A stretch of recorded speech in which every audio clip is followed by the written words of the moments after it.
E aí, pessoal, aqui é Gagaia e hoje vamos falar sobre exploração em jogos. Especificamente, eu quero analisar aqui como o ato de explorar é abordado em jogos eletrônicos e jogos de RPG, principalmente nas suas mecânicas, como a exploração ela é incentivada, ou como os jogos lidam com a parte de exploração.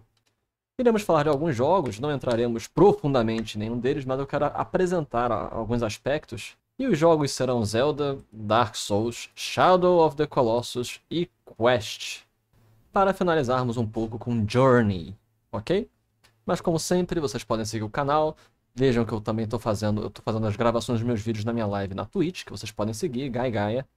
E podem na descrição do vídeo ver os meus links para meu Instagram, para os grupos do WhatsApp, o Discord e por aí vai.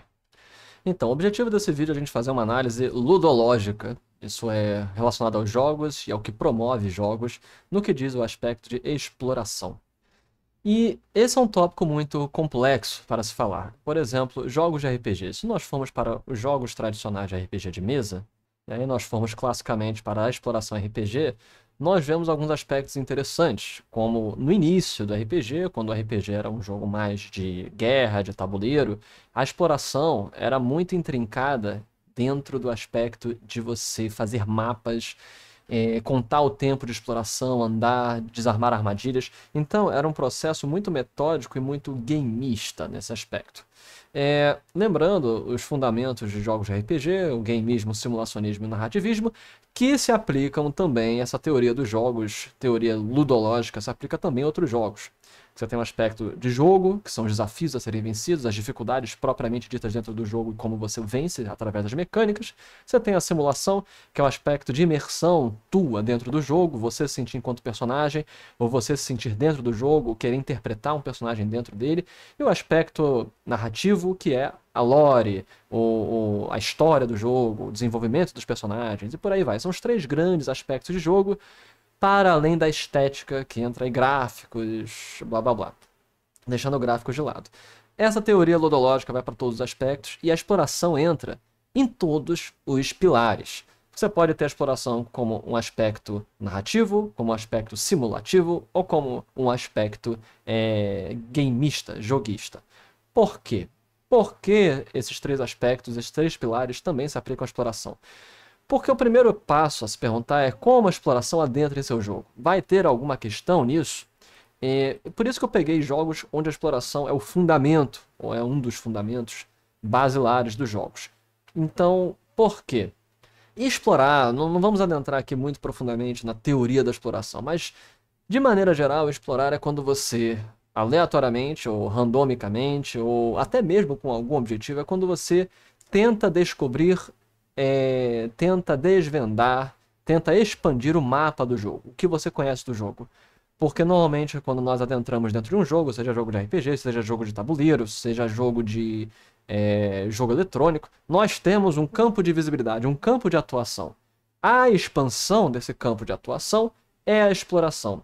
E isso pode se dar em muitos aspectos. Apesar da gente pensar a exploração como algo fundamentalmente ligado a simplesmente o ato de você abrir um mapa e caminhar por algo, a exploração pode ser vista num jogo, por exemplo, de texto, em você encontrar novos arquivos de texto. Um jogo também que lida muito com exploração é o Sunless Sea.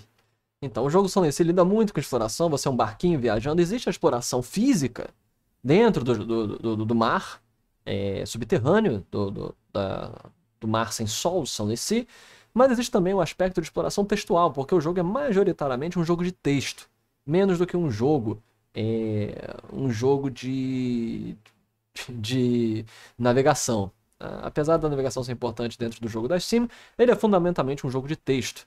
Então você explora lendo as partes, procurando, estudando, vendo sobre o jogo. Então esse aspecto exploratório também existe. Assim, nós percebemos que a exploração é o ato de você expandir os seus horizontes dentro do jogo. Esse é o ato de exploração. E aí, como incentivar essa exploração? Apesar de ter toda essa questão, eu não vou adentrar muito nos pormenores teóricos da exploração, assim. Então vamos adentrar, vamos ver o que exatamente é a determinação do ato de explorar. Não é isso. vamos ficar aqui na exploração de mapa, você está procurando alguma coisa, e vamos ir para a mecânica da exploração, desse ato de desvendar, desse ato de procurar, desse ato de abrir os mapas, como fundamentante, como uma das ações principais, ao invés da combate, ao invés da batalha, e como esses jogos fazem. Aí nós entramos nos jogos que eu pus como exemplo. Zelda é, por excelência, o maior jogo de exploração, talvez o primeiro grande jogo que incentivou a exploração, onde classicamente nós temos o autor de Zelda, agora me falta o nome do cara, do japonês, mas ele comenta que Zelda foi inspirado quando ele andava, como quando criança, pelos bosques lá na sua cidade do Japão, e ele via, por exemplo, cachoeiras e tal. Por isso que Zelda sempre tem uma cachoeira, porque ele gostava muito de uma cachoeira. Então, a exploração de cavernas, de coisas em Zelda é essencialmente essa manifestação do espírito exploratório. E como Zelda promove e incentiva a exploração? Primeiro, existem os diversos segredos. Quando nós falamos aqui em exploração e incentivar a exploração, para além de ir da questão da quest principal, existe também o explorar por explorar. E como isso é incentivado em Zelda, você tem os segredos, que normalmente são corações, são itens, são potinhos que você tem para guardar mais objetos. Então, esse é um dos incentivos de Zelda. Então você tem um incentivo mecânico do tesouro. O tesouro como recompensa pela sua exploração. Essa é a regra tradicional clássica que você vê, inclusive... Ops, quase caí. Você vê, inclusive, na teoria tradicional de faculdade de game design, de jogo, que é: coloque apenas aquilo que traz resultados positivos para o jogador e que incentive ele de maneira positiva a fazer as ações que você quer dentro do jogo. Então, a maneira mais fácil é você recompensá-lo com tesouros, poderes, etc. Então, há uma recompensa exploratória mecânica dentro do jogo, uma recompensa gameista dentro do jogo. É uma forma tradicional e a maneira como Zelda majoritariamente faz esse tipo de exploração. Vamos agora para uma outra, muito interessante. Nós temos formas aqui bem diversas de lidar. Vamos para agora um outro aspecto exploratório. Dark Souls tem todo o aspecto mecânico, mas ele incentiva a exploração de uma maneira muito curiosa. Uma das formas é que a exploração em Dark Souls te permite conhecer melhor o mapa dentro dos universos. Eu estou fazendo assim um apanhado geral de Dark Souls. Claro, cada jogo é um jogo, e se você for para Soulsborne, os jogos das séries de Dark Souls, você vai ver também diversas outras questões de exploração, mas estou pegando aqui Dark Souls. E o que nós vemos é, muitas vezes você consegue, por exemplo, atalhos. Ao explorar muito bem o local, você consegue atalhos, você descobre formas de acelerar os seus processos, de chegar a outros locais do mapa, viajar mais rapidamente. Então, essa é uma recompensa mecânica, mas diferente de simplesmente você ficar mais forte. É uma recompensa mecânica de habilidade do jogador. Você recompensa o jogador. Então, o colega seguiu na stream. Obrigado, na Twitch, mas vamos continuar aqui. Então, em Dark Souls você tem uma forma de recompensar o jogador, o que é muito curioso. Mas uma das formas mais interessantes de recompensa em Dark Souls é a recompensa de narrativa, de lore. Ao você explorar dentro de Dark Souls, você vai ver normalmente ligações de história entre personagens, você vai ver ligações de narrativas. Então, você tem uma evolução narrativista. Às vezes você encontra até fases que nunca foram encontrados, mundos que nunca foram encontrados, DLCs. Então Dark Souls tem o aspecto de incentivo propriamente exploratório gameista, mas também de avanço da trama e de avanço da narrativa. Então o aspecto narrativista. É muito interessante. Indo para Shadow of the Colossus e Quest e Journey, nós temos aqui outros aspectos exploratórios muito únicos. E que nós vamos para uma coisa muito curiosa. Shadow of the Colossus é um dos jogos que eu posso dizer que se tornaram, que masterizaram, que se tornaram mestres na exploração. Por quê? Em Shadow of the Colossus, o jogo é praticamente um jogo vazio. Você não tem outros inimigos a não ser os colossos. E que você vê quando observa os Colossos? É um jogo majoritariamente de enigmas, de resolução de quebra-cabeças, porque a batalha contra os colossos, são uma batalha principalmente de é, vencer um desafio, um conflito, algo do tipo, que não é necessariamente sua habilidade de jogo, é mais você descobrir, ok, esse é um grande puzzle, esse é um grande enigma, e eu tenho que desvendar esse enigma. Porque cada um é cada chefe tem sua maneira específica de ser derrotado.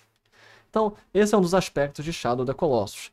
Só que o mais interessante é que para você chegar no chefe, você tem que viajar pelo terreno. E é uma viagem longa, uma viagem grande, em que você está observando o lugar. Então existe um aspecto narrativo, mas uma das coisas mais interessantes de Shadow of the Colossus é o simulacionismo, é a parte de imersão.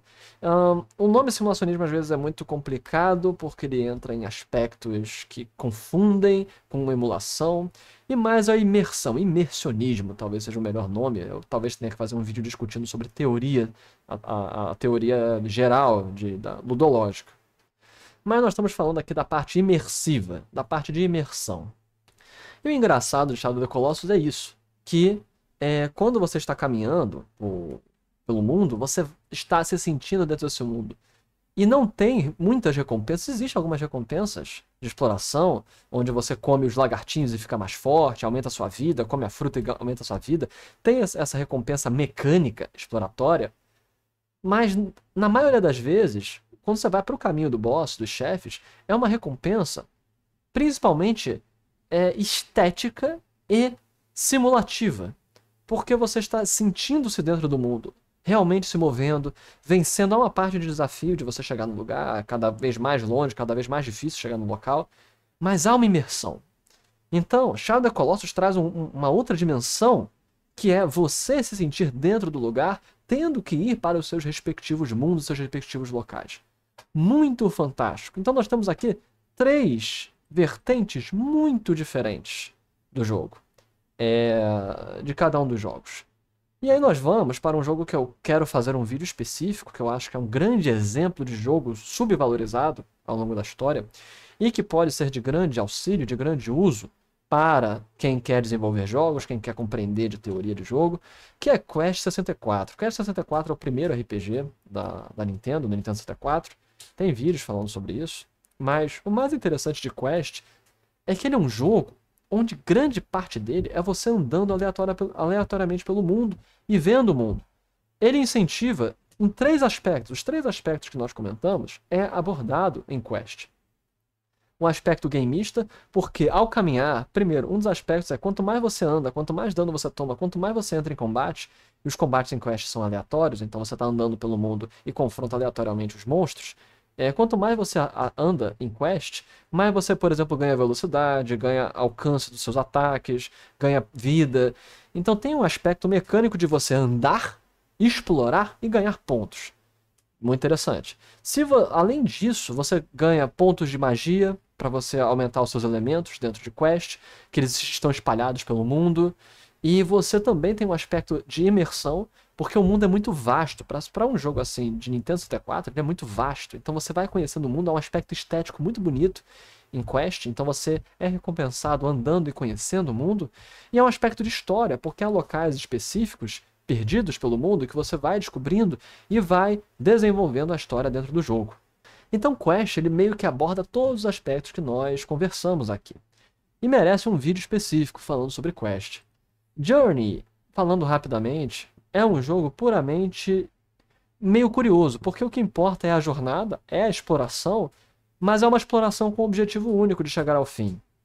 Tem um aspecto estético, é um jogo onde a exploração é o fim em si mesmo, não tem nada além disso, não tem bosses, não tem dificuldades, não tem grandes problemas, é a pura e simples exploração, que ela acaba se tornando também um objetivo, porque você tem um ponto A e um ponto B. Então é muito interessante Journey, é difícil analisar onde ela se encaixa. Talvez o aspecto simulacionista é o principal em Journey, eu acredito, já que o gameista não é tão importante e narrativo tem pouca história. A história é a jornada em si, então a história é pouco relevante para isso. Mas é muito interessante. Tem um outro jogo que eles inventaram chamado Sky, que eu estou começando a jogar, que ele é focado também nessa parte exploratória e eu quero analisar melhor para o futuro. E para finalizarmos um pouco, voltarmos ao RPG, jogos de tabuleiro, como trazer esses aspectos? Por quê? Os jogos eletrônicos têm um mundo para você desvendar, enquanto que no jogo de tabuleiro você tem a sua imaginação. Então, tem um aspecto imaginativo dentro dos RPGs, e os RPGs, de forma geral, também trazem todos esses aspectos pré-estabelecidos. Na parte de gameismo, você matar monstros, pegar tesouros, isso te dá a experiência necessária e a evolução do seu personagem para você ficar cada vez mais forte. Você tem um aspecto de história, afinal, você está avançando a história quando você vai adentrando e conhecendo novos locais. E você tem um aspecto simulativo, onde você está imerso dentro do mundo. Você se sente seu personagem ao tentar descobrir os novos locais. A pergunta é como fazer isso em RPGs. Isso dá um vídeo específico para nós falarmos como trabalhar a exploração em RPGs, porque você tem o Hexcrawl, o Dungeon Crawl, você tem os Tiles, você pode fazer exploração puramente no Teatro da Mente. Então tem muita coisa também para se debater sobre isso. No geral, são tópicos.